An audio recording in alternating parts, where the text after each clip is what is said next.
I'm not.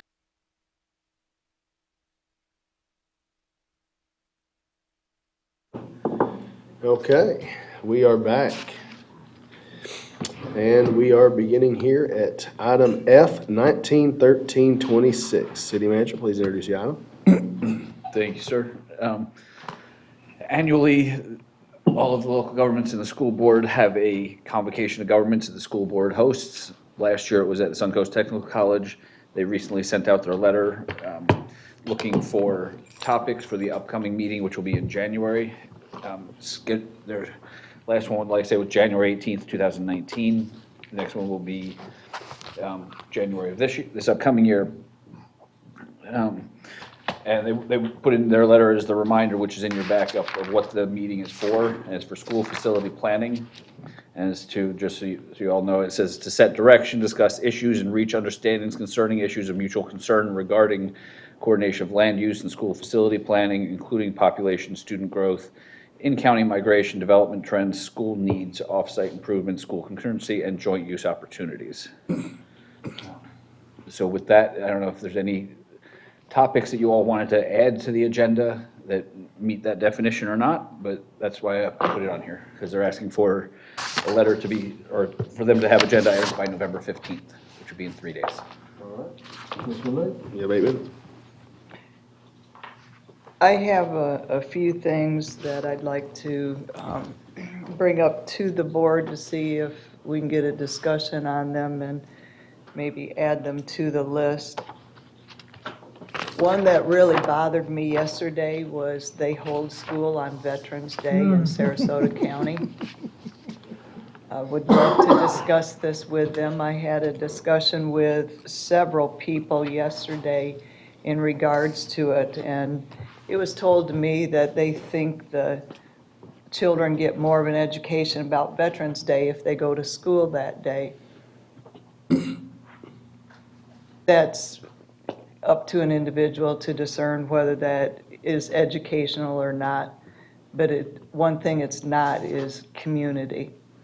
And when you remove the children from being able to attend the community ceremonies, you're removing a part of what Veterans Day is supposed to be. We come out as communities, family and friends, and celebrate and thank the veterans who have provided freedom for our country. And though they might be able to have their little activities at school, one of the veterans who's in one of the posts told me, yeah, I couldn't attend my child's ceremony because I had to come to the ceremony here to be involved in the post. So to me, there's just so much. I mean, and there's so many other days off that they have. To say that they can't honor Veterans Day, to me, is silly. So personally, I would like to see that one brought up to them. On my list also, I have, of course, speaking with them in regards to the pool, the use of the pool, that 150,000, I think, or no, that's with the county, but with the school board, I would like to see them open up for all aquatic activities, not just swimming, but anything that the students would participate in, which would include water polo, that there be a break, a charge given to them for all aquatics. And then two other things. I don't know if you've heard, our high school is trying to get a arts designation for the school. We have tremendous artists in that high school. With that said, there is so much more in the North County for the arts. It's just incredible.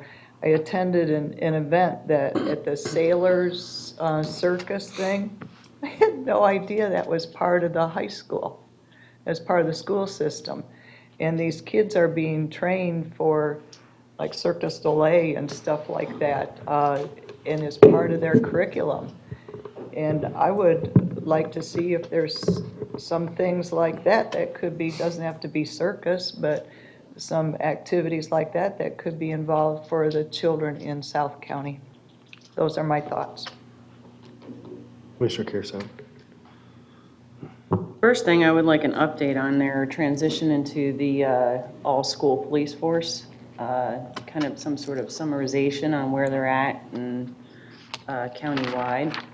Do we need to find out if there's any issues internally with our police department, how they're working with the current administration and their current agency? With no particular administrator in that one slot. I think it's for infrastructure and maintenance, and I don't remember what the title is, but how are we looking at our future schools? Is our population calling for another high school? How are we set on our middle schools? You know, I'd like to know an update on the stats there. For Northport schools? Yeah, Northport specific too.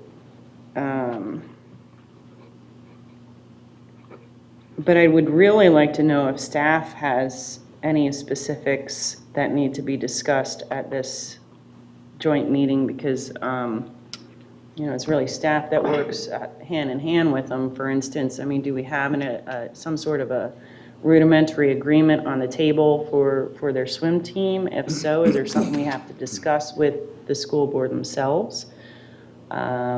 Is there anything with the theater, our joint venture on the theater? Do we have to pay expenses for that? And I mean, can we not work something out where we offset costs of use of theater for credits towards their use of the aquatic center in the future? You know, I'm not sure what the two entities are doing together or separately, but maybe we need to review that internally first before we come up with some.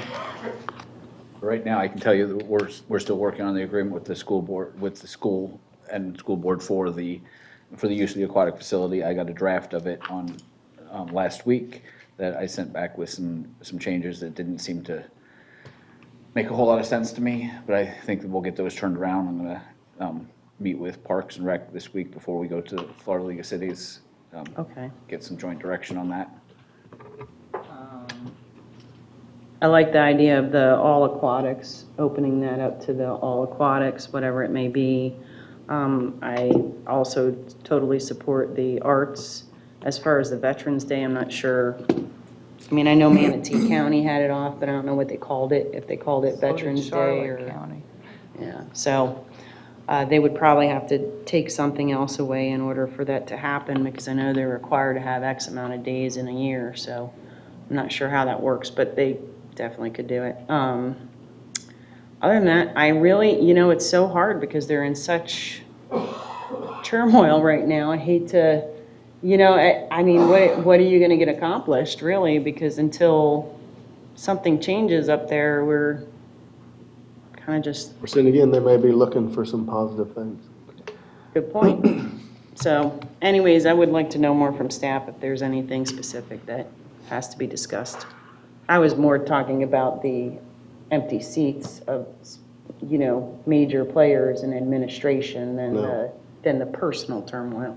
I'm more concerned about those players being in place so that we can actually get clear direction and clear focus for the future. And I don't know how many answers we're going to get without those players being in place. That's what I'm trying to get at. Commissioner McDowell? Yeah, Commissioner Luke, you're preaching to the choir about Veterans Day. This has been a bone of contention of mine for probably about 7 years, if not longer. Sarasota County is one of the few schools statewide that are in school on Veterans Day. Veterans Day is a federal holiday. Boils my blood every time that they're in school. So if there's to be a conversation, I'd be more than willing to hear their reasoning and see if they can change that. The pool agreement, again, yes, I agree. Swim team, however that's going to look and work out. Something I brought up last year that everybody was kind of surprised about, especially our school board members, not realizing that we do not have internet access in many parts of our city.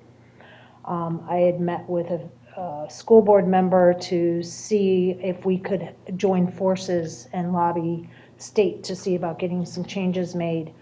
Because the internet is they have to take an online class as a requirement for graduation. And if they don't have internet accessibility, they're at a loss for being able to complete that graduation requirement. Maybe not at a loss, but they have some barriers that they have to overcome because they don't have internet access at their homes, not to mention an economic issue too. So I would like to see the internet be discussed too, to see, what is being done for the students to be able to complete that graduation requirement. So those are just my thoughts. Commissioner Amos, you have anything? I agree with the Veterans Day and stuff. The discussions, let's just, get them going. Yeah. I agree with everything that's been mentioned here today also. One thing I still don't want to forget about is the traffic and streetlights. Especially now, we have that aquatic center up there. I think it's just as pertinent to continue to look at those traffic and streetlights over by the high school and the middle school. Can I ask a question? So are you looking to a joint capital expense? Looking at me? Yeah, like, when you say traffic and streetlights, are you saying that we should have maybe a traffic light and streetlights in that kind of corridor, and that we should jointly invest in those capital improvements? I would not be opposed to that. So then that would be kind of the discussion, is that area needs those traffic improvements and Well, I that mean, you lighting begin the discussion, improvement. you see where it falls. Okay, Right now, we've been doing this for 3 years I know. without even an eye blink towards us, so. See where we can get a blink at. traffic and lighting. Specifically, still over there, right where the high school lets out. It gets Nope. dangerous. Mayor, that was one of the first things That you was- brought up that at was one the of very our first. very first few meetings, Yeah. and it's still is, Hadn't even gotten out blink, man. yeah. I know I the think it's city's very been important. trying to work on it too, Yeah, I and know. that we keep getting roadblocks in that regard too, so. And maybe if we get a joint venture, maybe it'll move Yeah, something a little maybe. further. All right, so I'll entertain a motion, if that's all we got. One, Do two, we do this by three, motion or four, just a 6, 7. consensus? I have it here as a motion. I'm actually good either way, because it's just a letter that we're Right, sending okay. requesting these to be on the agenda. I don't know if they'll have all of them on there, but, I'll certainly ask for them. Well, if they're not, we'll bring them up anyways. Our letter. We're good at that. Okay, We I'll, did that last year.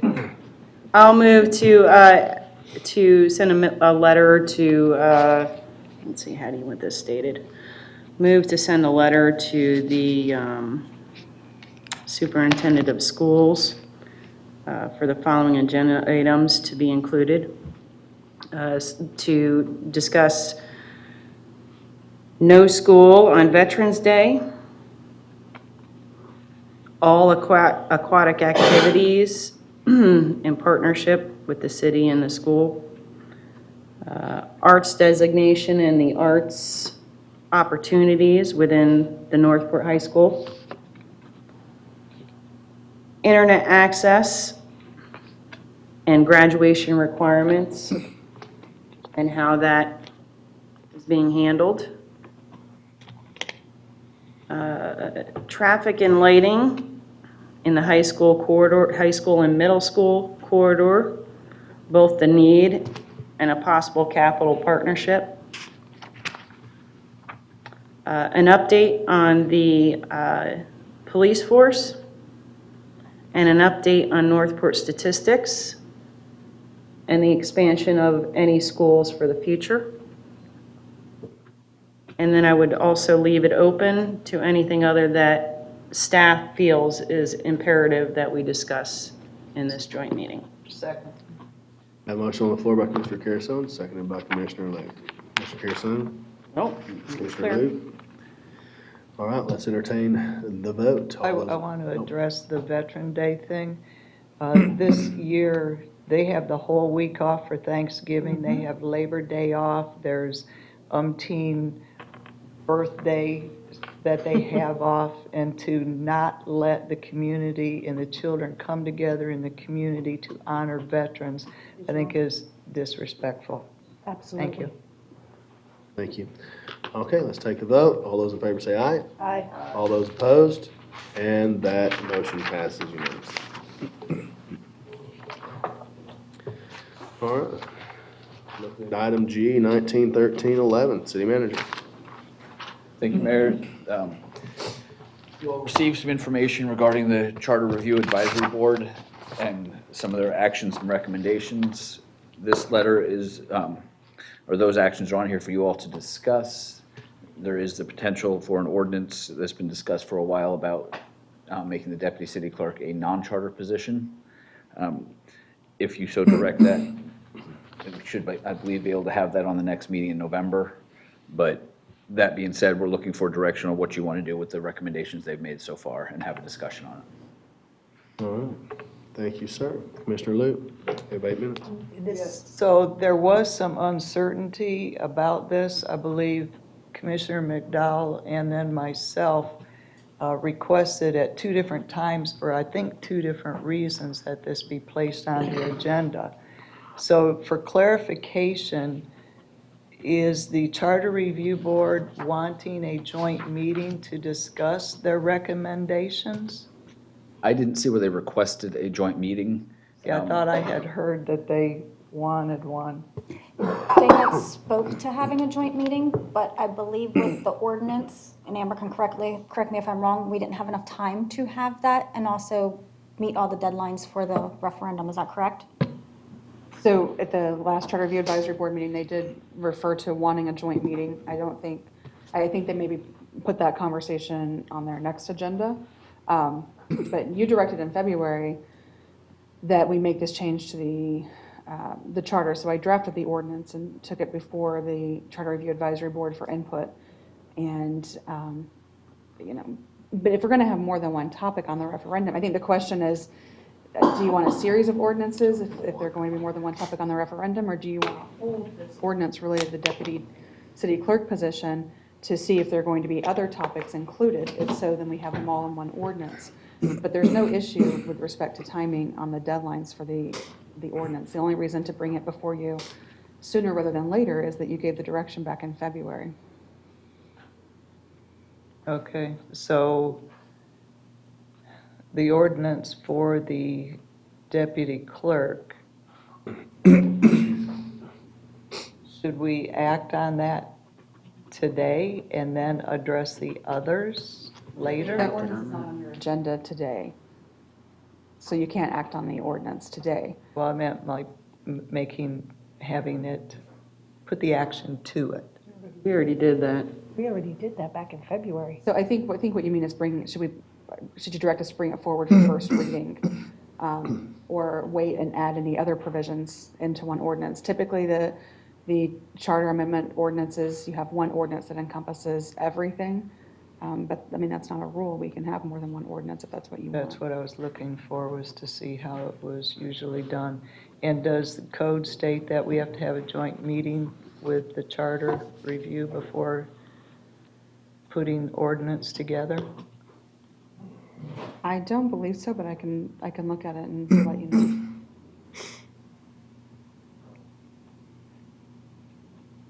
Is that all? Yeah, when she answers Oh. that's all the questions that I had.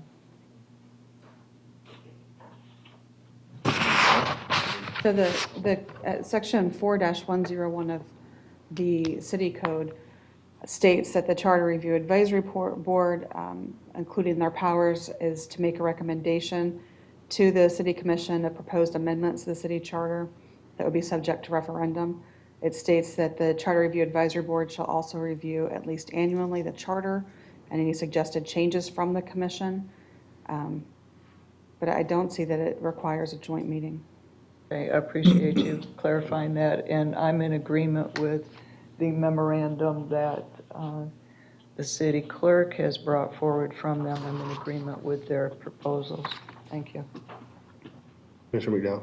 Now, when I created the agenda item, it was in the middle of October, and then the charter review, and it was based on the prior charter recommendations from the Charter Review Board back in 2018. And I was wanting to have the conversation sooner than later to give the city attorney a chance to draft whatever is necessary to get a referendum going.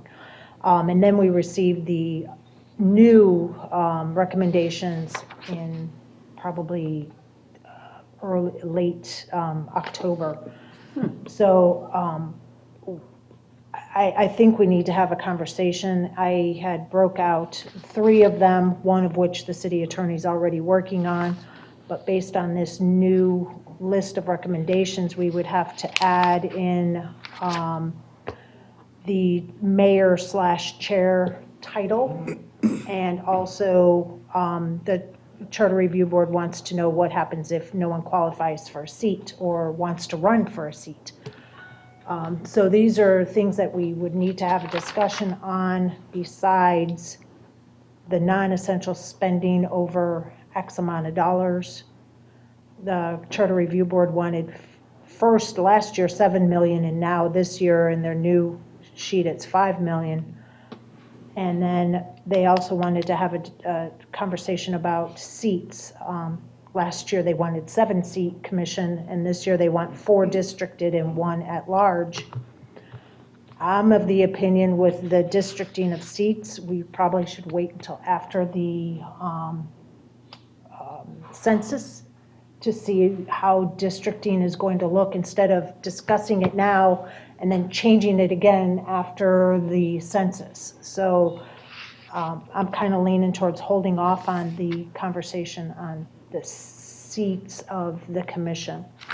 But I just wanted to kind of give you a little bit overview as to the method of my madness on it and see if y'all want to have a conversation. All right, Commissioner Carrison? Yeah, and I apologize, you know, I've had so many problems with this email, which, by the way, thank you guys, I think you fixed it.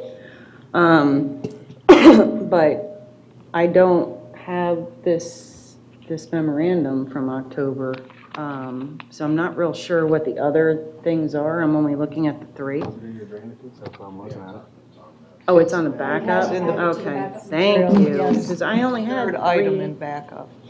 Initially, when I created the agenda, I only had last year's memo Right. and a copy of the charter, and then I asked city manager to add their most recent memo for the conversation. That I makes had sense. requested it to come on after this last one, and you had already put on for the first 3. So, Okay, so, to me, this is a workshop. unfortunately, you know, let me ask a question. The referendum costs, I don't know who would know this, but since we're talking about, let's just say, a minimum of 3 questions, if maybe, how much does it cost? Does it cost per question? Does it cost, how does that work? I don't know if the clerk knows this answer now, but I can tell you historically, what I've heard is that it's not a cost per question. It's whether or not our information creates another page in what they have to send out. Okay, So you're really kind of wondering going into it, whether or not, it's obvious if we had 20 questions, that's going to create pages. right. But if you have 1 versus 2 questions, I don't really know if that's going to toss you into a second page that they have to send out, which costs them more money, which ultimately then costs us. We budgeted for the additional page. Okay, awesome. Okay, so there's that. And then the other one is that the one ordinance versus individual ordinances, I've always seen them come back as individual ordinances so that you could either vote down that independent question or not. I agree. Yes, but I think what you're saying is you've seen them come back as individual questions. That doesn't mean they have to Correct, be individual sorry. ordinances. Yes. So my recommendation would be to do one ordinance that includes a question per topic. Okay, but what if you don't agree with one of the questions? I mean, I could have The sworn, questions differently. Oh, you mean like to vote from the board? that's why I thought, I mean, in the past, it's always been individually. And then you create the ordinance that has everything in it. at least going back to about 2015 or 14, that's not how it's been done, but Okay, I well- couldn't speak to earlier. Okay, so there's, because I don't agree with everything here. I mean, another thing is, as far as the districting, I think it should be 3 districts, 2 at large. Bingo, I agree with that. bingo. Because I think that 7 seats are too much. That's Absolutely. number one. We're not big enough for that. Once we hit that 350,000 mark, then we need to look at the 7-person seats. But for now, I think it should be 3 districts, 2 at large, because I do think you're going to run into a problem where no one qualifies or no one cares to take the seat, especially as derogatory and negative as being in these seats has become. You will find less and less people trying to participate in this. And I think it's going to be a real problem in the future in the districts that we're in. So as far as a 3-2, I'm okay with that, but not a 7. The mayor chair title, the reason why that became what it was specifically due to, the League of Cities, the National League of Cities, all those things that have very clear, concise types of education workshops, grant opportunities. There were a variety of different things that having the title mayor, be it just a title, which I believe this commission has adhered to, that the mayor title is just a title, and that they're merely the same as all other commissioners, and they just run a meeting and sign a bunch of documents. But my point is that, there is a specific reason why the mayor and vice mayor were put in place, and that's because you need those opportunities with those titles. I do not agree with getting rid of it. I think that you're going to be really doing harm to the city as a whole. If there's an ego issue, then we need to deal with the ego that we're talking about and not the title as a whole. I think that everybody here understands that it literally is just that, just a title. So I don't agree with that one. I also do not agree with the $5 million cap. I think that this commission is put in place for a reason. We have decision authority for a reason. And I think that if you find a lot of our things, our $5 million are up, and to have to go out for referendum every time we expand city services, be it solid waste or be it road and drainage or be it sidewalks or anything of any sort that costs $5 million, I can't even imagine a It was for facility non-service expansion. amenities only. Non-essential. Well, there's a lot of things we do that you could consider non-essential. What's the definition of That's non-essential? why I said in the backup. that we I think would have that's a to have problem. discussion. So I don't agree with that. What was the other thing? And then, The city clerk? oh, well, that's already been done, see? that's So what I I thought.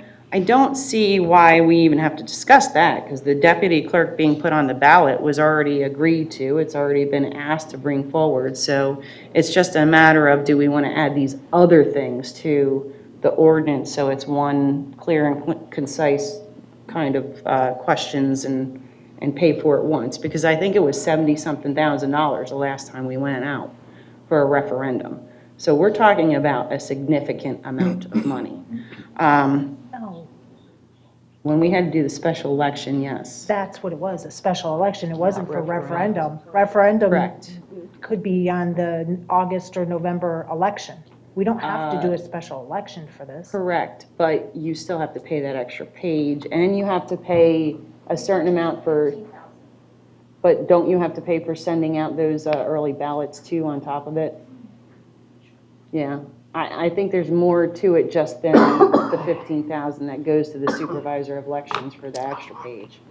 So, and advertisement, I think it was advertisement, the ballots that get mailed out, we have to either pay a proportionate share of, or we may have to pay for all of Northport. I'm really not sure, but All of that's included in what we pay the supervisor's election. We don't pay directly for any Okay. of it. We pay the supervisor's election, and that's why when they budget for an additional 15,000. page, it's an all-inclusive cost. Okay, so 15,000.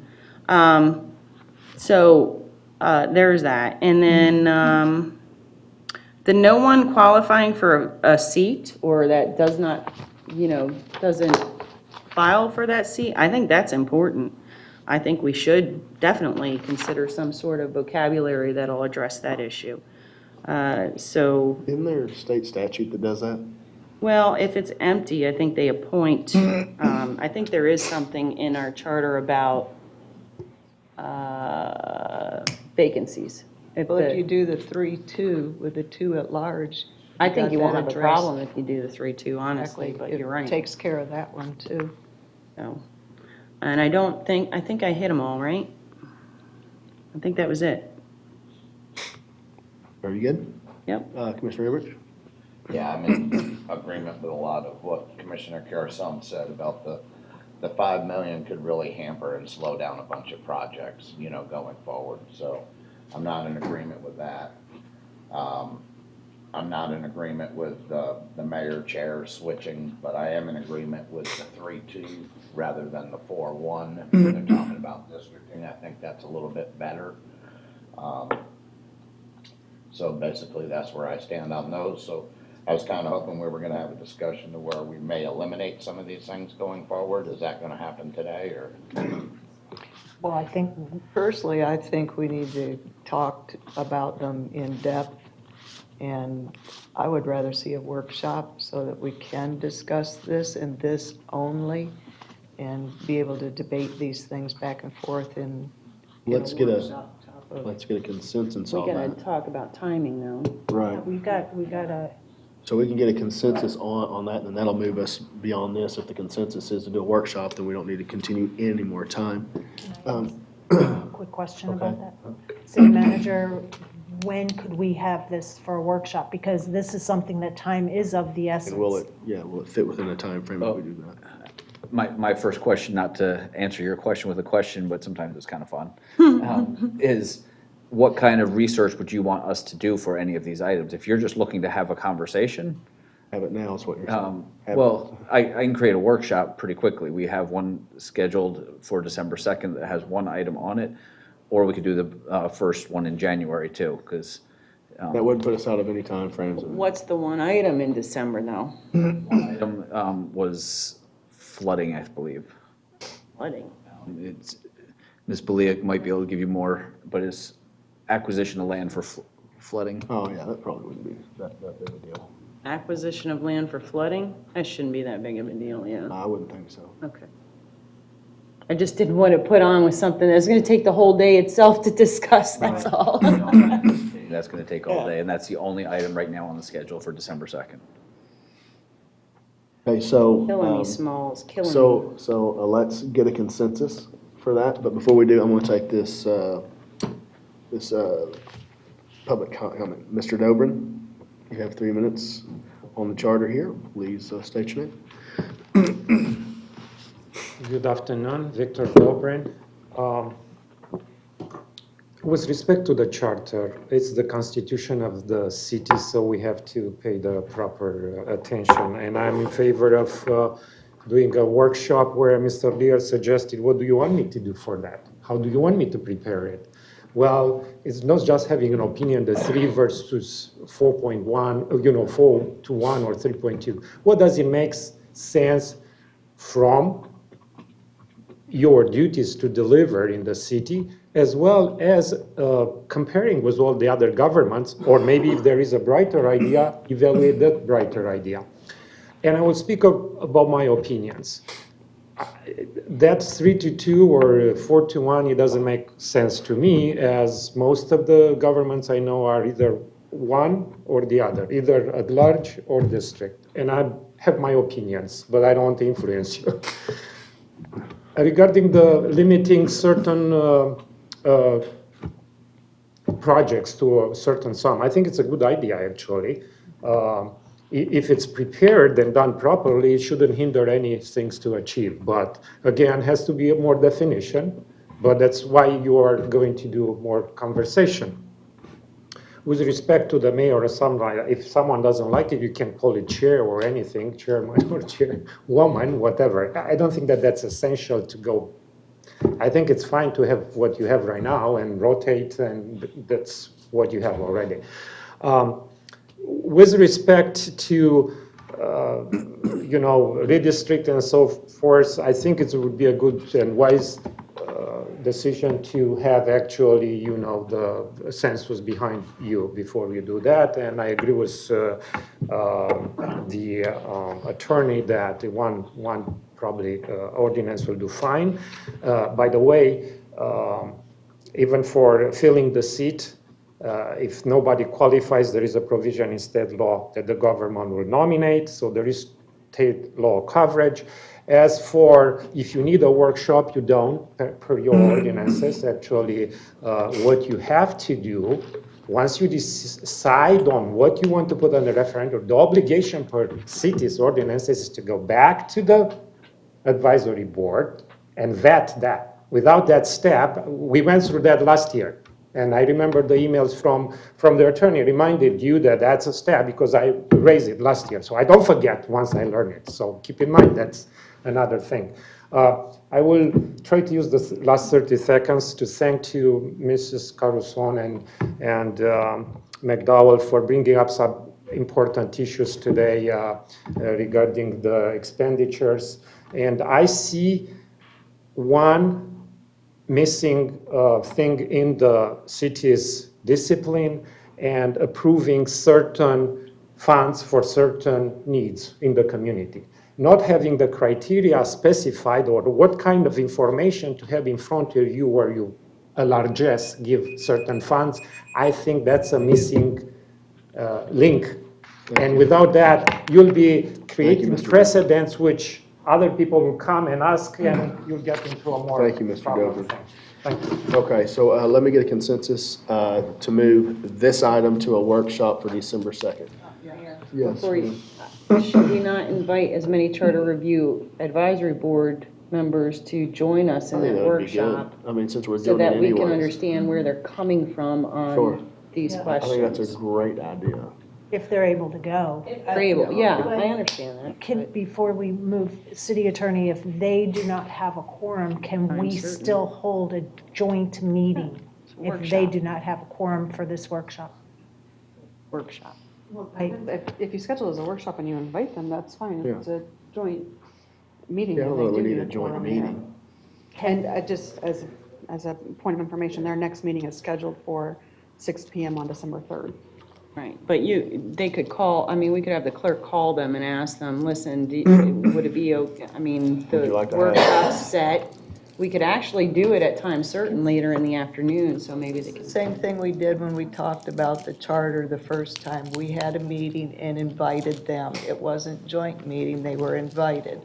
So, We can have a workshop and just invite them, and then that way, if they, I think that's better than them having to come up with a quorum 3 days after they just, or what, a day before they are having a meeting, right? December 3rd is their meeting, and we're talking about December 2nd, so I suggest just having a workshop and inviting all the members, and those that can show up, great. I think we can get their insight to whoever's able to make it. Commissioner Luke, would you like to do that, to have a workshop on December 2nd, inviting those members of the Charter Review Board? yes, sir. Commissioner McDowell? I'm a yes. Mr. Carazone? Yes. Okay, so there's your consensus to do so for December 2nd. All right. Moving on to item H, 191324, City Manager.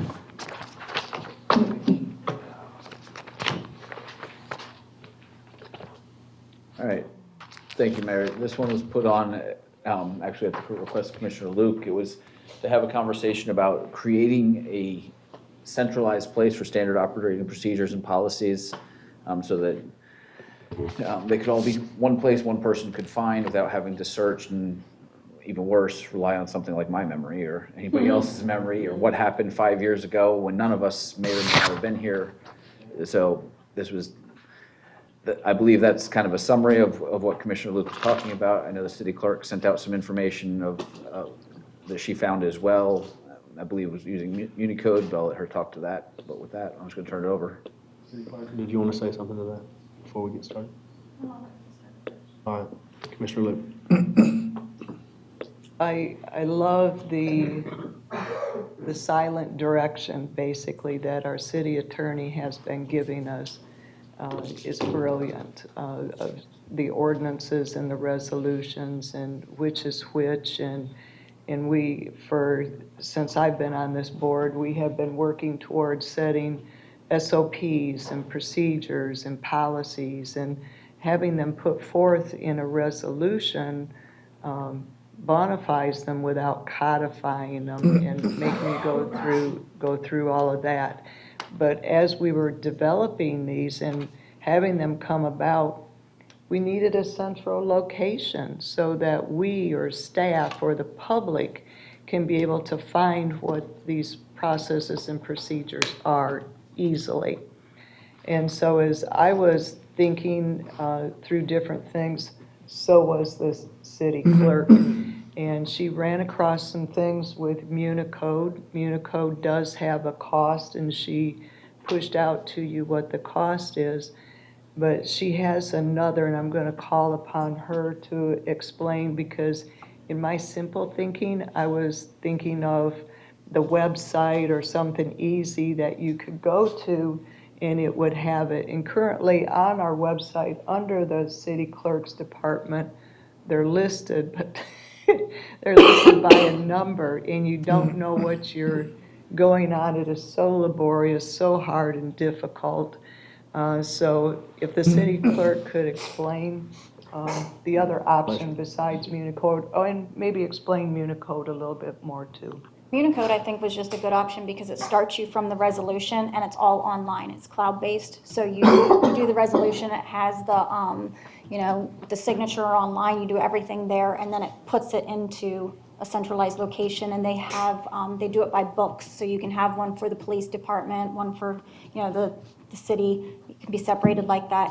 But with Laserfish, which we currently have, we are in the process of, we have all of our folders set up the right way now, and we're going to start putting all of our ordinances and resolutions public-facing in Laserfish, which is free, and we're including a short title of what the ordinances and resolutions are. So it will have the number, but then it will say policy for public records requests. So we are in the process of doing that. Mr. Kirsan? Laserfish, that means that they'll be in the old school, they have to be looked at under that. No. That's not- Okay, that is right? not the- Because you know what I'm thinking, right? I'm like, wait a minute, we got to go back to that? Damn, okay. I couldn't let you go any farther. It is no. Yes, but I No, thought this they is called it laserfish, laserfish. not They called it microfilm. laserfish. No, they called it microfiche. No. Go ahead. Anyways, thank you for clarifying. So please explain what this new version of Laserfish is. We have Laserfish already. I don't know which department purchased it, but you can make certain folders in it public-facing. So it's just where we scan all of our ordinances, our resolutions, minutes, agreements, everything is going to be scanned into there. And those three folders, the minutes, the ordinances, and resolutions, we want to put public-facing so that the public can look at those as well. Okay, and that'll be a searchable database? Okay, and is it going to be like from this point forward, or anything that we have from in the Going back as past? well. and- It's just going to take some time to get there, but Cynthia's working on integrating the Alchemy migration over into that. Okay. And she has to do it document by document because you have to put in the metadata for it. Because I think you and I had this discussion about this, that we had to get this searchable database, because the public records requests would be cut in half from it. If somebody does a public records request and it says ordinance in their request, it can deflect them to this page to find what they're looking for maybe. I am so glad you're doing that. Thank you. And it could be departmentalized. Right. This is police, this that- is clerks, okay. Well, I don't know if they're setting up our Laserfish is just for the city overall records. Right, And just right. those three folders we're doing public. Okay. And then will you have something where you scan it and it will be on the non-disclosure side? There are the folders that we have set to not be public are scanned as well. Okay, and then you'll have maybe why they're exempt, so that, They're not really exempt, but they're just, we'd have to go through every single document to make sure there's nothing in there. So we're just Gotcha. not making those public facing. okay. And then, so this will handle our ordinances, our resolutions, Minutes. our minutes, Well, that comes in a policy. I mean, our The operating SOPs, I think, are more procedures internal to each Yeah. department, so they're not gonna Yeah. be, they're not by Well, resolution. If we set a policy in a resolution is what I'm talking Yes. about. Yeah, the resolution will be online. Okay, so, yep, and then, maps for zoning? No. Maybe. You know what I mean? I'm just thinking, like, in the past, we had some major planning books, the, master plans and such, and wouldn't that be cool to see what West Villages was supposed to be and what West Villages winds up being, in 10-year, 15-year span? I'm just trying to think of all the different things that would be, that we don't have access to now, that would be good to have them. A lot of those master plans are a key component to the planning of the future, to have them accessible to anyone in the, I mean, I'm thinking 15, 20 years down the road that nobody's going to be around. I think it's a great idea. I think that's fantastic. Well, Commissioner McDowell?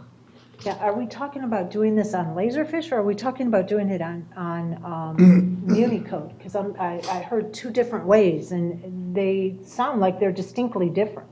They are. So which one are we The leaning? webinar that I sent the link for, that was a webinar that I was watching when Commissioner Luke sent in her request to be added to the agenda. So I sent that information out as well, and that was just because it helps you develop the resolutions and the policy, and then it goes through all the online signatures and everything. But in talking to Commissioner Luke, we already have Laserfish, we're already putting that stuff public facing. And if we just add that title in there, then people will know it's a policy. So where would they find this Laserfish as you're doing it? Is it on the website? It will be on the webpage. Okay, because the ordinances and resolutions are already on the website. They're going to go away, and so we're only going to scan them into Laserfish, and that's going to be public facing. So that's just one place we're putting them. It's instead an of easier searchable having- database, is what you're saying. Yes. Which is exactly what we discussed our first year in office. Making Absolutely. things so the public can access it, not have to pay and call you guys and get everything together. They can go on there at 2 a.m. if that's what they want to do, and just be able to Right. access it. Yeah. So thank you. But they can do that on the website. But it's not easy. Yeah, it's not easy and it's not as, it's not as. I guess because I'm used to doing it now, so it is kind of easy, but from a citizen's perspective, I can see where it's cumbersome. And we're putting it in Laserfish anyway. Gotcha. So the work's already going to be Might as done. well just make The it forward Unicode is facing. out. Not necessarily. I mean, it was to discuss of which we thought would be a good avenue. We may want to start with Laserfish, and then when we start looking at budget for next year, we may want to budget in going to where they scan it in and use Municode. But they were both here to be discussed. Well, what's the pros and cons to getting rid of Municode? I mean, really, if we're doing it, But we're not getting rid of We're not getting rid of Municode. Unicode. okay. I thought you said get rid of Municode. No.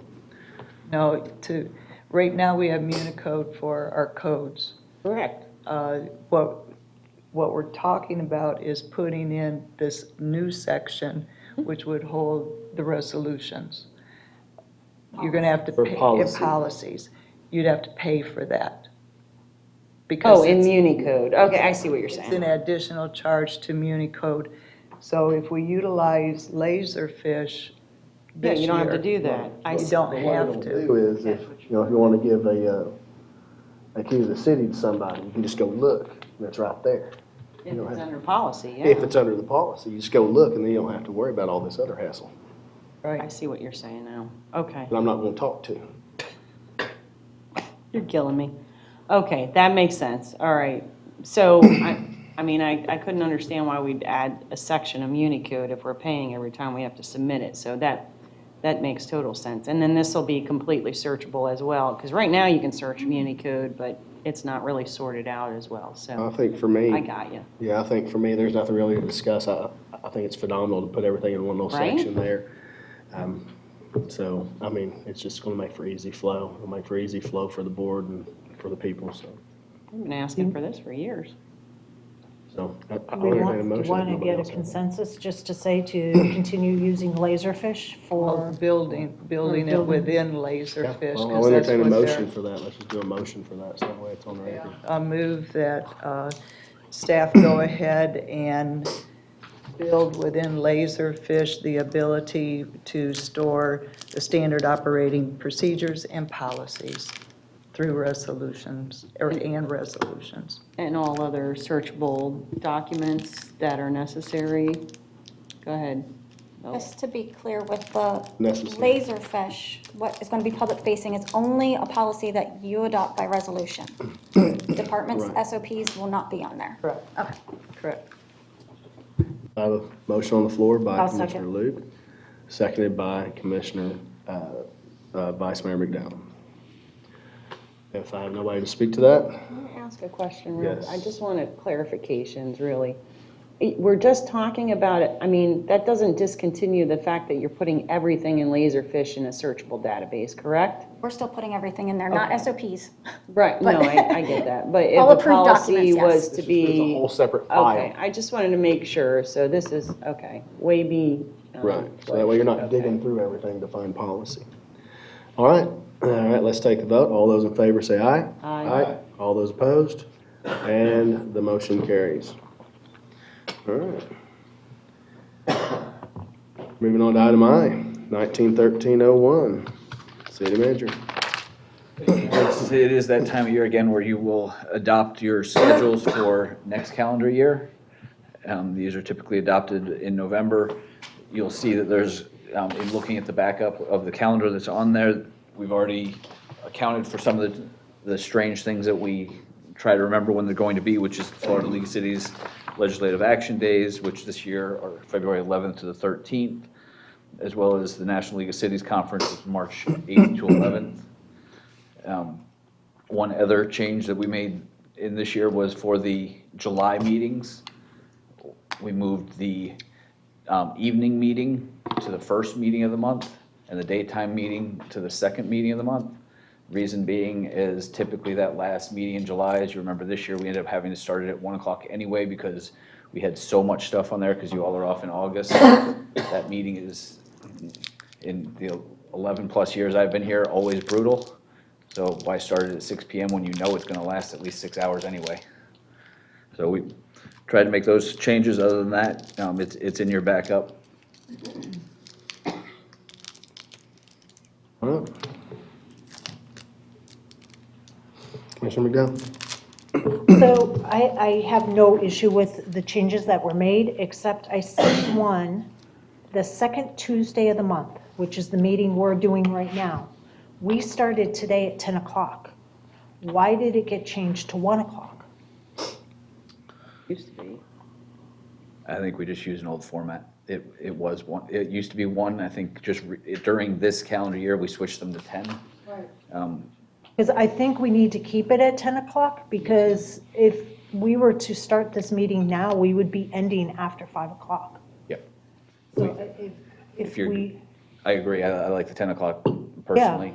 So because the reason we did that for this calendar year was so that, I believe your actual words were not so that we can go past 5, but so staff can actually get out at a reasonable time. So, Yep. yes, I would recommend And changing that back to 10 o'clock. in the I morning. absolutely would too. Can we just get a consensus on that since we're all Yes. here? Yes. Yes, so Yes. there's your consensus. Let's start it at 10. Yep. Now we'll move on to what's here. all right, so basically, the second Tuesday of the month meeting will start at 10 o'clock. Correct. That- We'll just move all the 1 o'clocks to 10 o'clock. Yeah. That'd be good. And that includes the July 28th, which will then be 10 o'clock also. Yes, ma'am. Okay. That's all I have. Commissioner Carusone? Do we have dates for election days, or primary?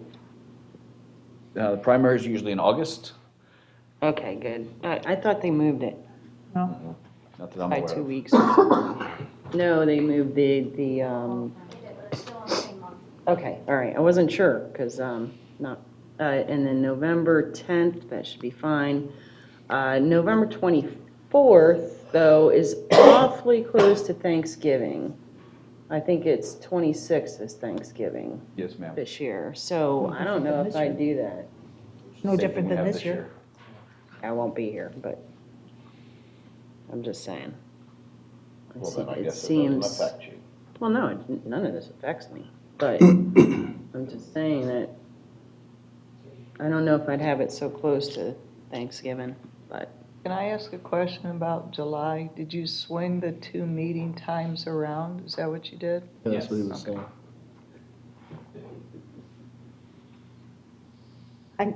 I know that there's been a request to have the October meeting because of Halloween and decorating City Hall and stuff. That last meeting in October, which would be October 27th, moved up a week or something. I don't know. I think it could stay the way it is. That way then when citizens are here, they get to see everything in progress or not. Personally, I like them to see it. Yeah. And I can't tell you how many comments I've gotten from people over the years that are just, that normally are not here for Halloween. They come by and see it and are just amazed at what the city does. It's amazing. And then seeing the transformation for Christmas. It's so cool. So I'm fine with the calendar as it is, Mayor. If you want Yep, to, if I have nobody else, then I'll entertain a motion. I'll make a motion, Mayor, to approve the district and regular meeting schedule for 2020 as presented, changing the second Tuesday of the month from 1 o'clock to 10 o'clock, including the July 28th. Second. Motion on the floor by Vice Mayor McDowell, seconded by Commissioner Luke. Okay, let's take the vote. All those in favor say aye. Aye. Aye. All those opposed? And the motion carries.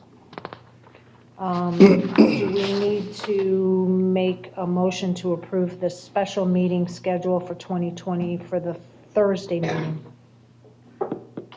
I thought we just. That's a separate item. That is a separate item, that's what I thought, okay. Hey, it's almost here. All right, we're going to move on to the next item. I have it together, that's why. Item J, 191304, City Manager. Thank you, Mayor. This one, being a non-election year, there's not usually a lot of action on this one this year, but this is to do board and committee assignments. Like I say, this normally has more action when it follows an election because you have new people on. But with that, you still need to approve who you want to be in your boards and committees. All right. Commissioner McDowell. Yeah, I just assumed stay on the ones that I've already been on. The only thing is, just for the board's understanding, is last year I was on the Transportation Committee for NLC.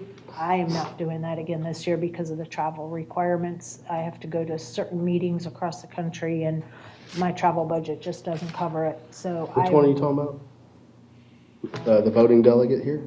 No, the National League of Cities, she was on The a, committee that I was on for national, yeah, legislative committee for NLC. Well, Yeah, If it's not going to fit your budget, it ain't going to fit nobody's budget. then we that's gotta kind of my point. Then we got to decide whether or not we even want to be on this board. It's not on this list. It's not on the list, correct, but I was, That's why I was looking for it. I was just gonna say, it's one that you individually can sign up for. I just wanted you to know, it's not, so you're not looking on this list saying, where is it? It's not there. No, okay. I'm good with continuing what I'm doing, and I still want to stay on the legislative committee I sit on. me too. City Manager, you had something, or was that your? I did, I also wanted to point out that the one thing, if you choose to approve this exactly the way it's written, in a few minutes from now, The mayor has whoever to is change. on there for COG will change. It's really just gonna be whoever is the mayor and then the vice Right. mayor. The names attached will change, but that's just something I wanted to point out to y'all. Yep. Sounds good. Commissioner Carrison. well, I believe consistency makes it a lot easier to accomplish anything on your individual board. So I think that keeping them as is fine with me. The National League, as far as the legislative committee, I understand the problem and concern with the travel. Maybe if we could just approve that the mayor, or be the one that's appointed to any legislative committees that the National League is, I get it that everybody, you wouldn't want all 5 of us doing those National League legislative committees, and I get that. You would only want one person. And I think there's alternate ways to actually participate. You don't have to go to all of them.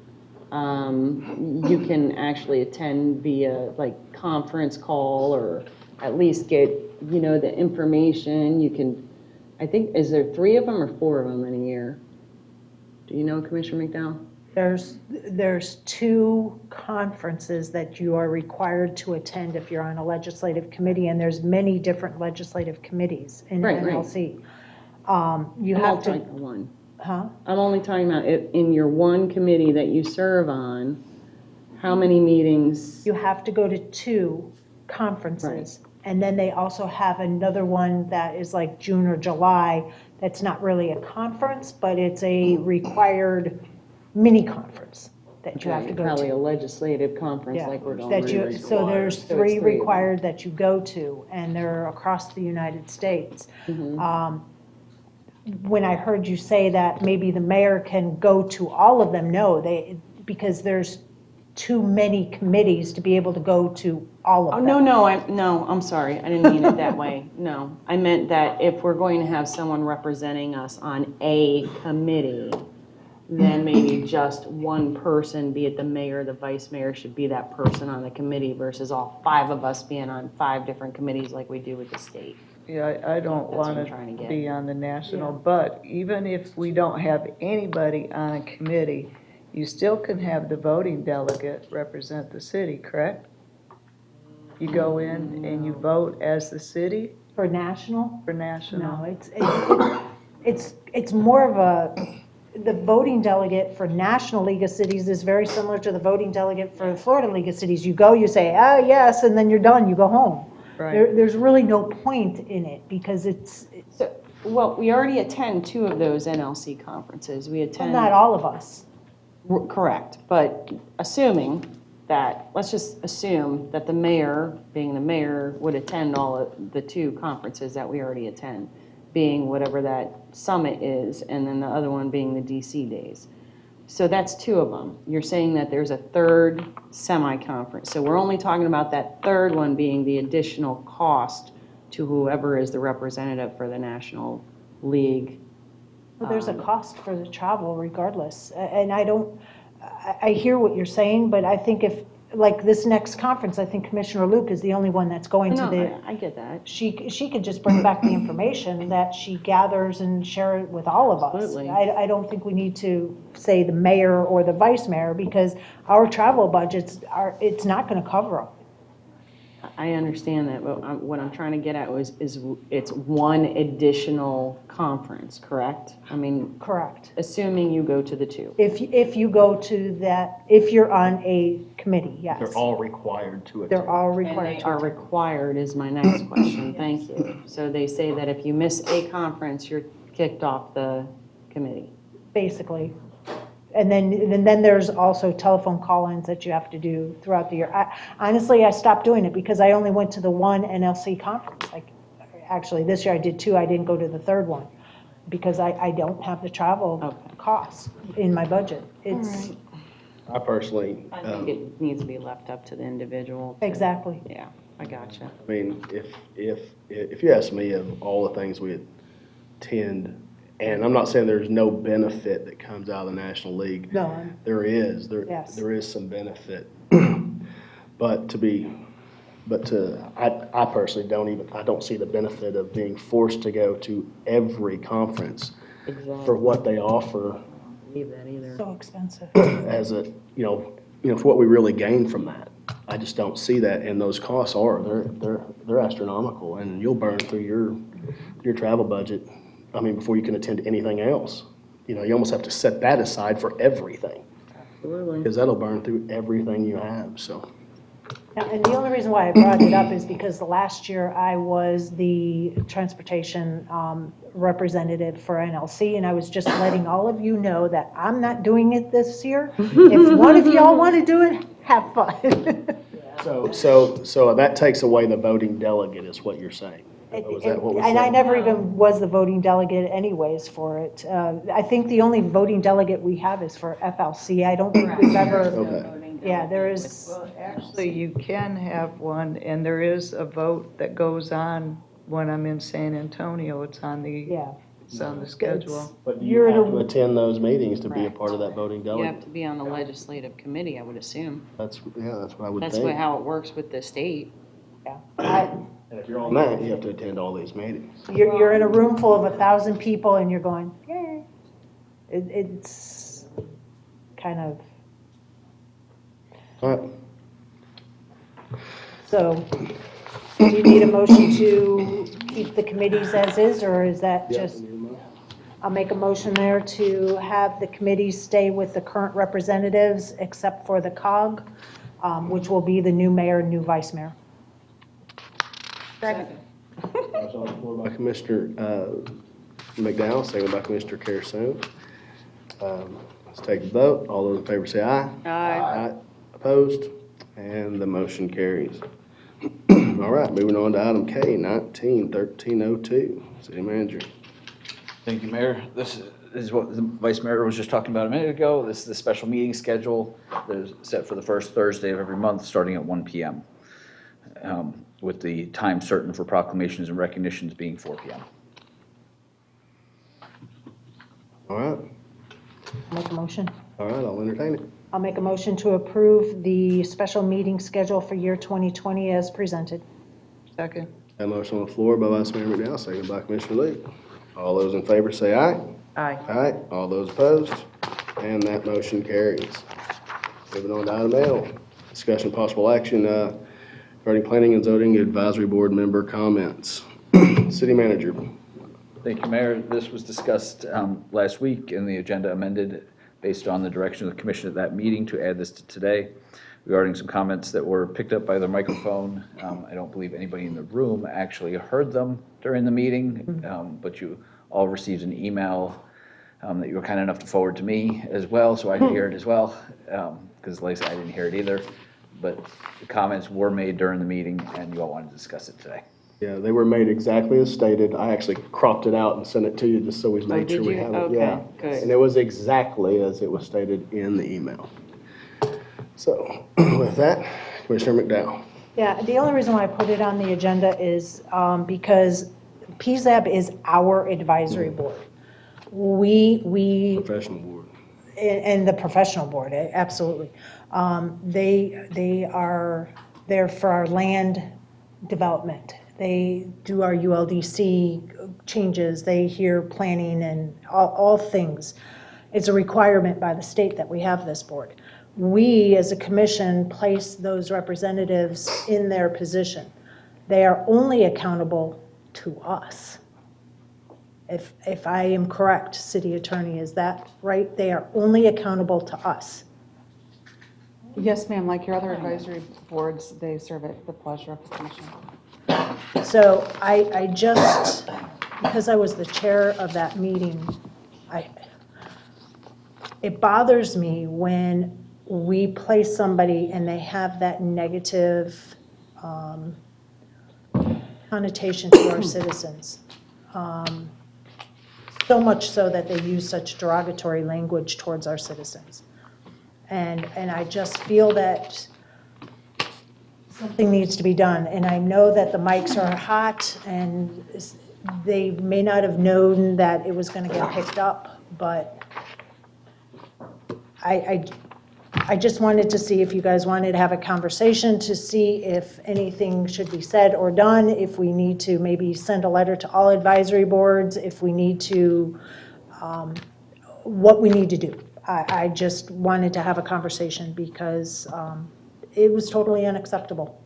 If one of us said something derogatory towards a citizen, we're held accountable by each other / the citizens themselves.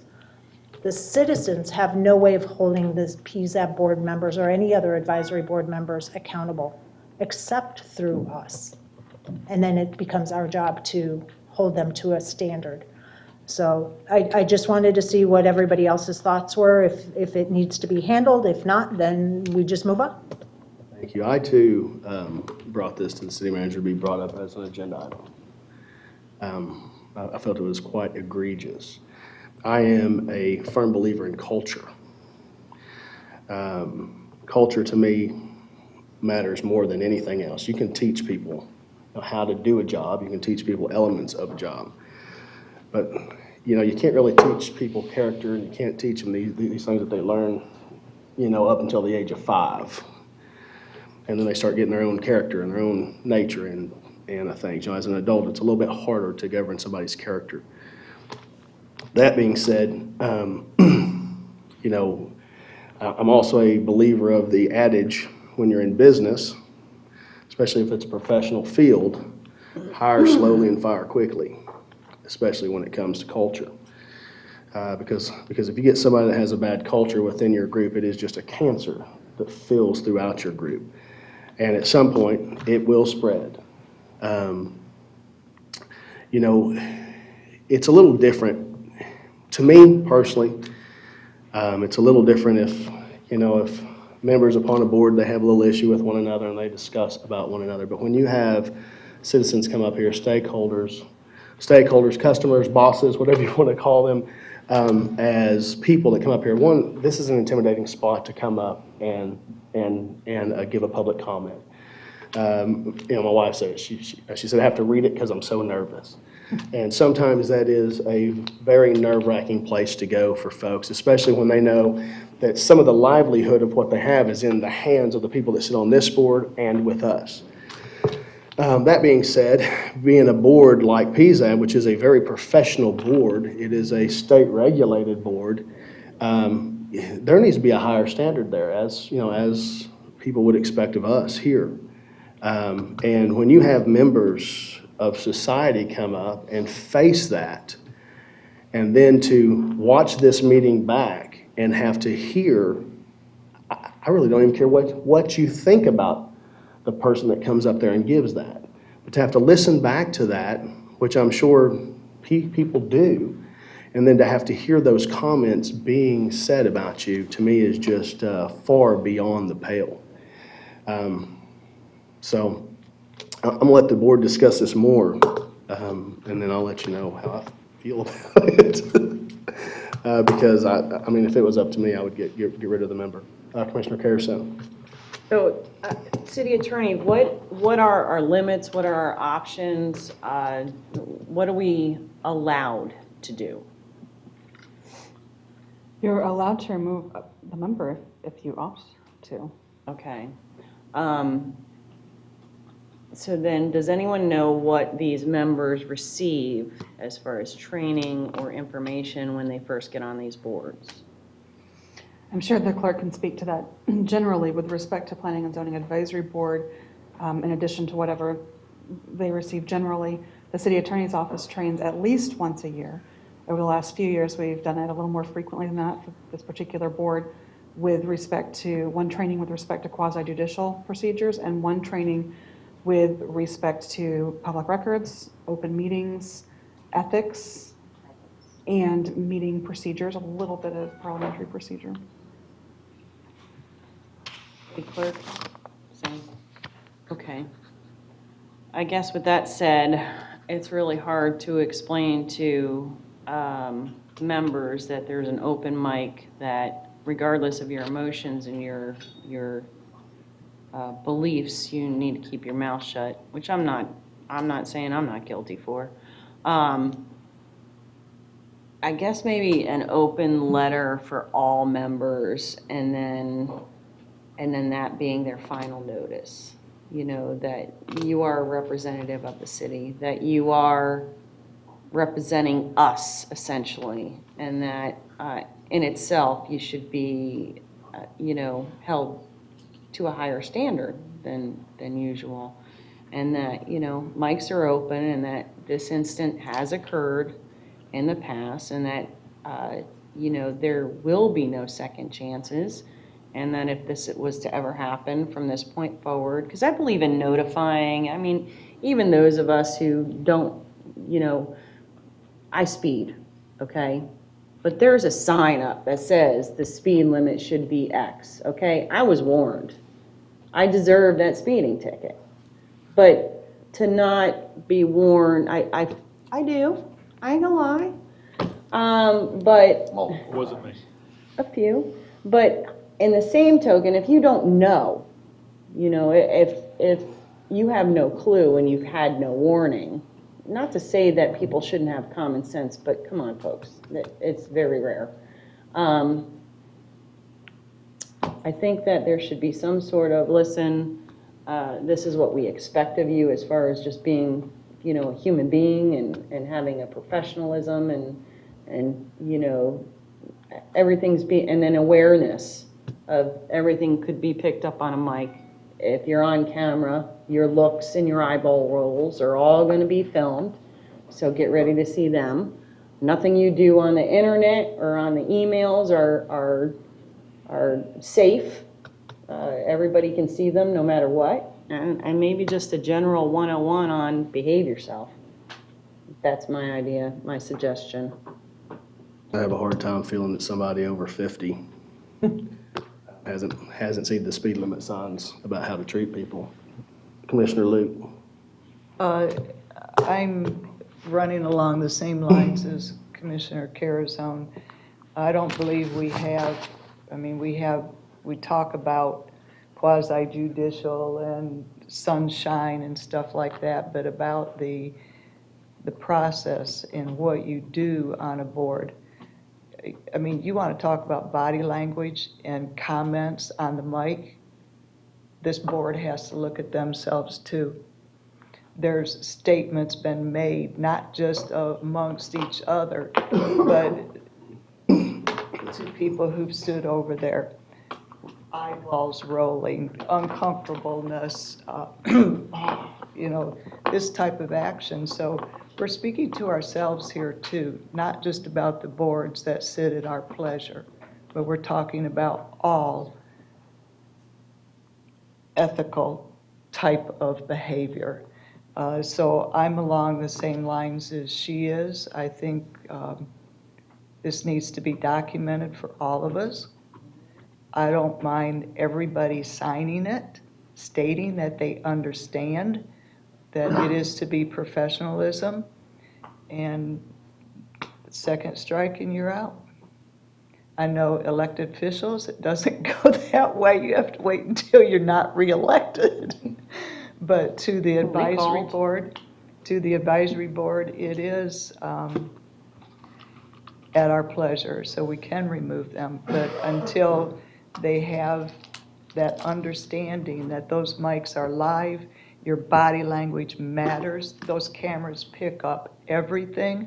I don't care how much you think you're shadowing something. If you're on a phone, on your computer, whatever, it's picked up. You're eating, whatever, it's all picked up. And I think this is an opportunity to take us to a higher professional level throughout the city. Commissioner McDowell? I hear everything that y'all are saying, and my biggest concern is this board, the PZAP board, is going to be hearing possible items that these citizens are going to bring forward. And if they have the negativity just for a public comment, I'm fearful that the board, the PZAP board, would have a negative take on what is being presented that they have to hear.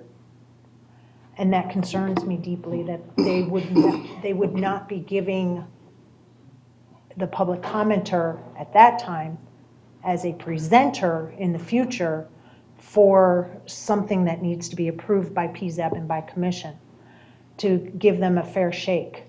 And that concerns me deeply. And I just want to remind everybody of that. Because if they aren't getting a fair shake, yes, we hear it again ourselves.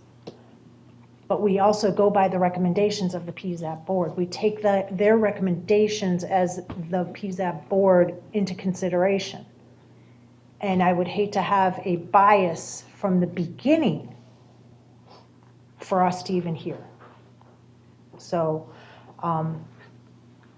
I don't know what the answer is. I would assume that as grown adults that this conversation wouldn't even be necessary. But because the comments were made and a bias is now there for those 3 citizens, and who knows, maybe it's for all the citizens. We don't know how they think or feel.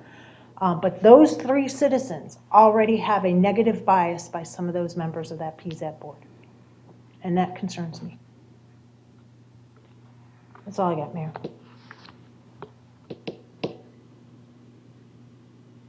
Okay. We're looking for a motion then. I'll entertain a motion to what we need to do about this, if any.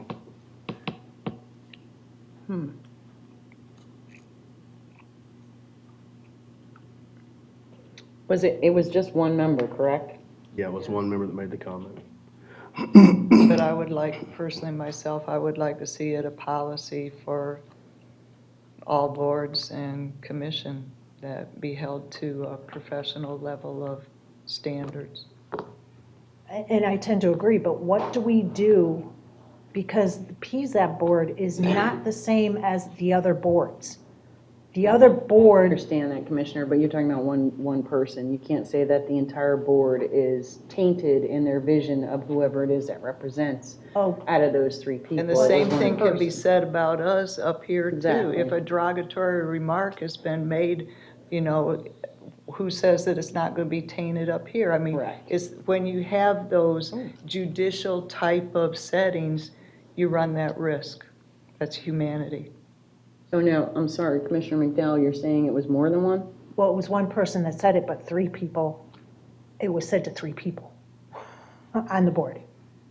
Oh, He leaned over, said it, leaned over and repeated it.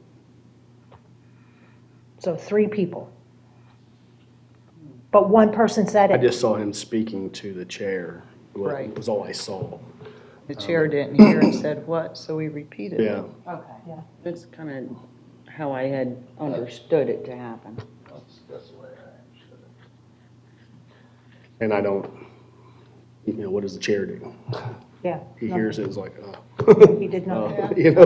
I'm going to go ahead and make a motion that we have staff draft a form stating that, or allowing all advisory board members to be aware of the professionalism of the process, about the mics, their body language, their eye motions and stuff when it comes to dealing with actually the entire meeting because it is a public meeting. And that it will be a signed form stating that they have been, or they agree to abide by professional mannerisms. Consequences? Consequences being if they can't abide by it, they are dismissed. I think you, out of the interest of everyone having a fair and reasonable trial kind of deal, and that, I think that you need to just say that they serve at the will of the commission and can be dismissed at the will of the commission, and not say they will be dismissed, you know what I'm saying? So I'm okay with the awareness, having them sign it, and that they are very clear in understanding that. And I may be wrong, but I don't know that they fully understand that it is that they serve at the pleasure of this commission. And I'm just not sure that they get that once they're appointed, they feel like, all right, I'm here for a year. Maybe you are, maybe you're not. I mean, at our pleasure means there can be no cause. So, I just don't know, is city attorney is that, I mean, do they understand it? Is that really expressed to them, that you're serving here at the pleasure of the commission? You are not guaranteed a term. That is not a subject matter of the training our office provides. Right. I don't know if that's included in the materials that they receive when they are first Used to get appointed. the ordinance, right? I think in the motion, it could be added as stated at the will of the I think that needs to be commission. emphasized. They could be removed for unprofessional. It can just be removed, but yeah. Yeah. So was that as clear as mud? I'm going to second it, but was that clear as mud? What I heard her Can you restate say. the, all right. But I'll go back and listen to it. Commissioner Luke, will you restate your motion, please? So it's concise. Oh, Ms. Ida, please, so we have it concise. Have staff draft a form stating advisory board members be made aware of the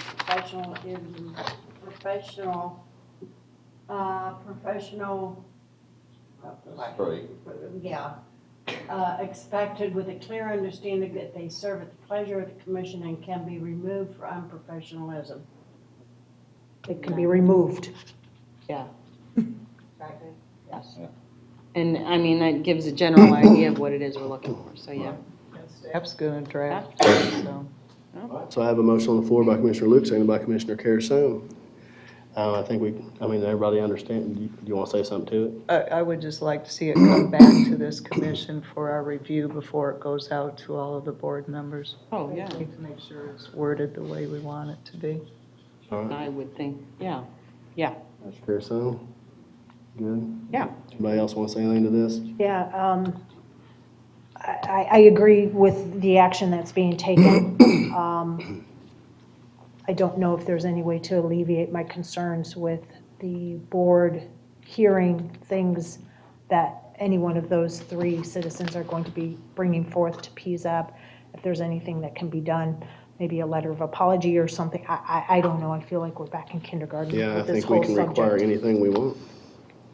I think due to the fact that that is a legal board and that board in particular has appeal system, litigation issues, I think we need to leave that alone and now allow the applicants to handle things as they see fit. Does that make sense? Got it. All right. Okay. So, carrying the vote, all those in favor say aye. Aye. All those opposed?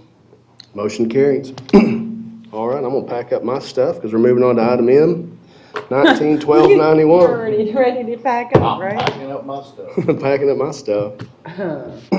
Oh, look, I didn't bring very much. Mayor, I move to nominate Commissioner McDowell as mayor. Have a motion on the floor by Commissioner Carrasone, seconded by Commissioner Luke. Anything to that, Commissioner Carrasone? Nope. Commissioner Luke? No, sir. All those in favor say Whoa, aye. whoa, can't I speak? No, you can't. You're done.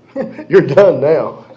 After everything I heard this morning. All right, Commissioner McDowell. Vice Mayor McDowell, if I can still say it. No, I was just trying to be funny and I failed miserably at it. I'm just trying to get out of this chair as fast as I possible. think she's done a really good job filling in whenever you haven't been able to be there, and I think she'd do a fine job. You know, I think it's I think it's important, and I appreciate you being there for the times that I couldn't. I do think it's important, sometimes for the vice mayor to actually run a few meetings along to the get their feet wet, process. So absolutely. it's good. It is a good thing sometimes when the mayor can't be there because it lets you get your feet wet. It lets you learn how to work with folks before you actually get into this seat. So that way you don't have as big a learning curve with the folks that you're working with. And it is different sitting on the sides than sitting here and actually having to work with folks as opposed to saying, I got something to say, So, all right, so all those and you will accept the position if She never if you're did not say there? anything, did you? No? No? Are you going to accept the position if we do? I will, yes, and I hope I fill the shoes as being a ceremonial mayor with honor and dignity. And thank you very much for the nomination, but I hope I do you proud as my fellow board members. Awesome. All right, all those in favor say aye. Aye. All those opposed? And that motion carries with a new mayor. So now you get to run this one for the vice Do we mayor. have to move? Let's just, Yeah, let's just do this for right now. oh, goodness. Move to, oh, sorry, go Uh, ahead.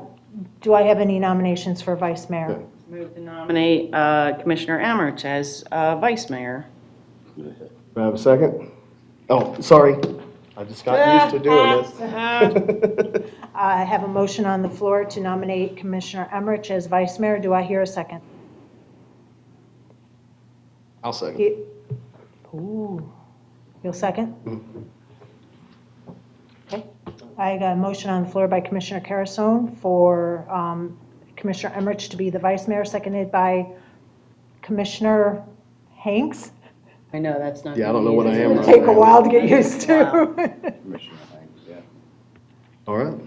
And since we do not have Commissioner Carrasone? anybody say typically- anything, Commissioner Carrasone. Yep. Yeah, the reason why I threw him under the bus Yeah, because I is have that, no clue. yeah, is that it didn't seem like Commissioner Luke really wanted any part of the mayor, vice mayor thing. Comments in the charter review board and different comments out there just didn't seem like you're already such an integral part of this commission and what you do in the community. I just didn't see it being what you wanted. Yeah, actually, I wouldn't mind being it, and I kind of expected because of what you said last year, for it to Can't fall remember that what I way. said. Well, last year you said it should follow suit with how you're elected. And because my time came in before his time, I was kind of expecting it to occur. Okay, Yeah. well, I didn't know You you want to pull your wanted it. motion? I'll pull my second if you want to pull your motion. Commissioner Emmerich, would you like to say anything? You were nominated. It's the will of the board. Whatever you guys want to do. Okay, so did you pull your motion or your Yeah, second? I seconded, honestly, for kind of the same reason. I wasn't sure Okay. because of the same things that were said. Do you want to pull your second? So, Oh, so, okay. so do you want to pull your motion? If you want to pull your motion, I'll pull my second. Yeah, All I'll right. pull it. All right, I'll pull my I second. was not aware of that. So I'll Right. make a motion to, I can't make a motion. Take the Okay, gavel back. I'll make a motion to nominate Commissioner Luke for vice mayor. Do I have a Do I second? have a second? Oh, It's all right. still wondering. I'm still All in right. the middle. We have a motion on the floor by Commissioner Hanks to nominate Commissioner Luke to be vice mayor, seconded by Commissioner Carrasone. Anything to that, Commissioner Hanks? Yes. I apologize. I thought the same thing that Commissioner Carrasone did. Yeah. And so I think you would be a fine vice mayor, and I think you'd be a fine mayor. So please don't.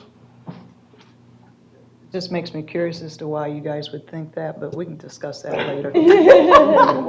I'm not somebody have who to do- really doesn't hold back on what I think. No, well, and, Well, and exactly. and I mean, That's why I just to put on record, because I did know that you went to the Charter Review Board for, to get rid of the mayor position. So, and because we don't discuss things contrary to the public behind the scenes, the only thing I have to go with is that you didn't want that position. Well, I don't So- know what came back to you guys, because you weren't in the meeting that I attended when I spoke to it, so I don't know what got back to you. But that is a different topic. Okay, well, nothing came back to me except that I understood that. So with that, I apologize. Oh, there's and no I think you apology would- necessary. I think you would make a fine vice mayor and a fine mayor for that matter, so. Well, you want to hear something even worse, is that I keep forgetting that you were elected before Commissioner Emmerich. I keep thinking that the two of you were in the same, and, The second time. but then again, yeah, but in my first meeting, I kept thinking I only had 2 years to serve, so that tells you something. So, yeah, and I'm sure Pete's sitting over there saying, "Thank you, Jesus," right? Because I didn't think you really wanted it. I really didn't. I didn't think you had any desire to be any part of the mayor, vice mayor, and that was according to minutes and according to. Well, actually, that makes me happy, because to be just one of 5 is my goal. I don't have an ego, I don't have an agenda other than accomplishing what needs to be accomplished for the good of the community. Okay. So if you Well, didn't that makes see a an whole ego, different- if you didn't see an ego within me or a desire of leadership, then hallelujah. That was Well, exactly that's a good it. point, yeah. All right. Nothing else? I will make a comment that I think Commissioner Luke would make a fine vice mayor. She pretty much is doing both mayor and vice mayor by going to the public meetings and out meet and greet and people that you see and stuff like that. That's just Jill. I know, that's just Jill. So let's go ahead and call the question for Commissioner Luke to be the vice mayor. All in favor? Aye. All opposed? And it carries. Commissioner Luke, you are the vice mayor, and I am the mayor.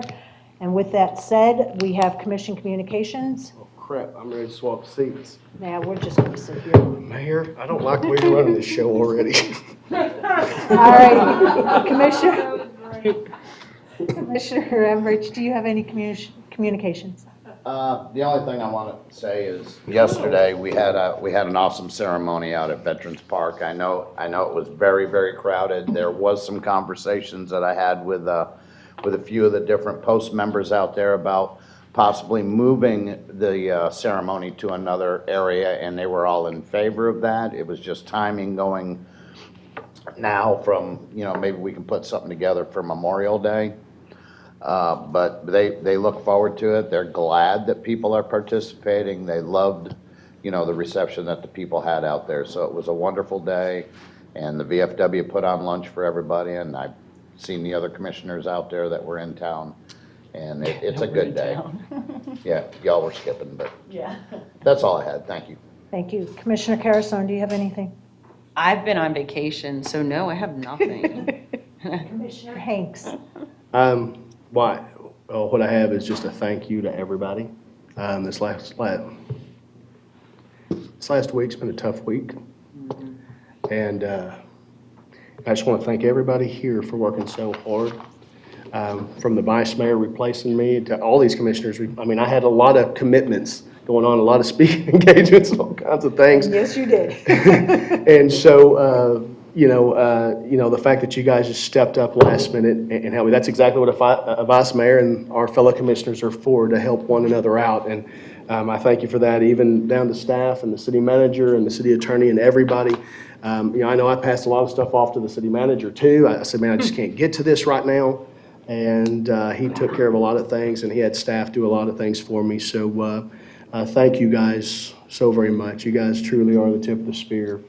And you're the cat's meow, and you're the dog's bark, and all that stuff. So cows moo and I was just whatever. going to say cows moo.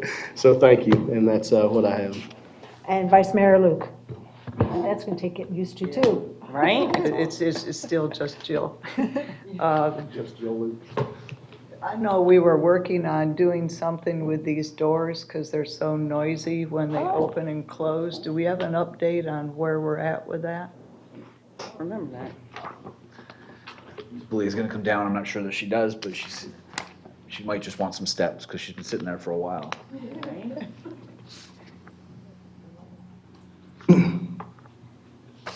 For the record, Juliana Belia, Public Works Director.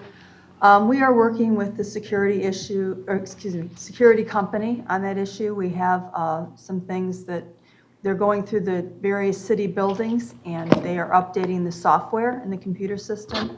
And that is one of the things we've asked them if they could make quieter. So we are working with them. Yes, ma'am. The software has to do that. The last thing I've got. The only one I know. The last thing I've got actually, and help me please, board, because I thought when we were talking about the pool over at the aquatic center, we had morning hours, then there was a break, and then there was the afternoon hours. When you're running from 7 in the morning till 4 in the afternoon, those kids aren't even out of really high school. Some of them don't get out until 4:15, I believe it is. People getting off of work can't do lap swimming. So I thought we had set like from 7 to 11, and then it opened back up from 2 to 7. I thought that's what we were talking about. I don't think so. I think that was one of the options when we talked about ways to reduce costs so that it would reduce the negative impact. By reducing the hours and the cost, I don't want to reduce the ability for the citizens to use it. Manager, in that way, then we can, because I do remember it differently also. So if city manager, Sandy to come up. I don't remember having the split hours. I know there was a lot of options discussed, Yeah. but Sandy Funholler, Director of Parks and Recreation. We did specifically talk about this schedule. I believe it was way back when we first had the consultant's presentation. Our recommendation from staff would be to change these hours. I think there'd be some hours that we could accommodate both morning lap swim and evening, but we also need to think about staffing and being able to keep those staff without large break between. But if you'd like us to come back with a recommendation, we can do that. City manager, is that something that you could probably bring back for like the first Thursday meeting in December, some options about hours based on availability of staff, without going over the budget that we've already put in place for this year, to try and get a little bit more hours? Are you, just to clarify, are you talking about just the competition pool hours, or are you talking about the full facility hours? Correct. Because right now, the recreational side is closed until March-ish. But let's get through these next few months and see what we can do to adjust the hours. And I remember there being conversation that we would have multiple conversations based on user feedback of hours of operation. And I think we're at that point, the pool is open, didn't work out like we wanted to back in June. Here we are in November, it's open, let's figure out a way to make it work for everybody, as many people as possible. Well, you can't have classes for people outside of geriatrics pretty much from 7 to 4, and that's not where your larger population is. I mean, so to get the programming in you want, that's going to pay you, you need to be able to have hours that accommodate that. And I know we discussed this because that's why we hired an aquatic manager and the assistant. And they were both full-time. That's because those hours lapsed. And so the administrative part in your lifeguards are pretty much part-time also. So the hours can work even if there is, 3-hour gap in the middle of the day. What you're saying is you open, and then you close for 3 hours and open. And I think what we discussed was that was an option, but we went against it. 1, there'll be programming. 2, we'll have a ton of northerners down here. They're already here. I got news for you. Try getting an Applebee's. And those are the folks who will be using that pool during the day, from my Swim team understanding. can't even go in it right now because Why? it's closed. Because it's closed. Why is it closed? It closes at 4. The kids don't get out until 4:15. How are they supposed to Oh, swim? so are we talking about looking at it to extend the hours? Yes, I'm sorry, I misunderstood you. I thought you were saying close it down. no. Okay. So confused. We'll come back with a recommendation. We do have full-time staff, and that was part of the budget presentation, is that we were able to reduce our staff hours during this time because we had those full-time staff consistent throughout the year and only needed the seasonal Part-timers. part-timers Right. during the regular season. So if we can just come back with a recommendation after we look at everything with programming. As far as swim team, this is not their season, is my understanding. Right. There were Well- 2 weeks at the end of October that they were possibly going to come use the pool, but we could only offer them the fee schedule that currently exists, and they were not interested in that. My understanding is that their schedule right now is done until the summer. Correct. It's usually August to October, if I remember correctly. Because you have conditioned swimming, you have resistance swimming, there's a lot of stuff that goes in. It's just like you're training for football with weights, you're I see training what you're also for swimming. Water polo comes into play with that, that's another sport that you do this resistance type training for. But when you can't even make it available without it being so expensive. Good point. How about we just have you bring back more information for that first Thursday meeting in December for a larger conversation as to what we can do, who it accommodates, and with the staffing levels. Shouldn't we get more information of the use and if there's anyone asking for more usage? I mean, we've only been there for 2 months. I mean, And I'm confused about it being too expensive. The way I understand it is, whenever the school's looking at this, they're looking at the entire facility. They're not just looking at renting the pool. They're looking at renting the entire facility, wanting to run the concessions, all that stuff. Wasn't that what I was That's for told? their competitions, and that would only be a couple dates in their season that they would have that, and that's something we would bring to commission with those, what the exact dates are. As far as their practices, they would be using a couple lanes. There would still be lanes open to the public, but they would be using the locker rooms with the public just like everybody else does. All right, all right. All right, so let's get consensus to have a bigger conversation that first Thursday meeting in December. Yes. Yes, okay. Thank you. All right. That's all. That's all, okay. I myself, I'm going to just skip communications. There's a couple things I'll just wait for the next meeting. City manager, do you have any communications? Thank you. City attorney? City clerk? All right. It is 2:30 exactly. We're adjourned. All right. No.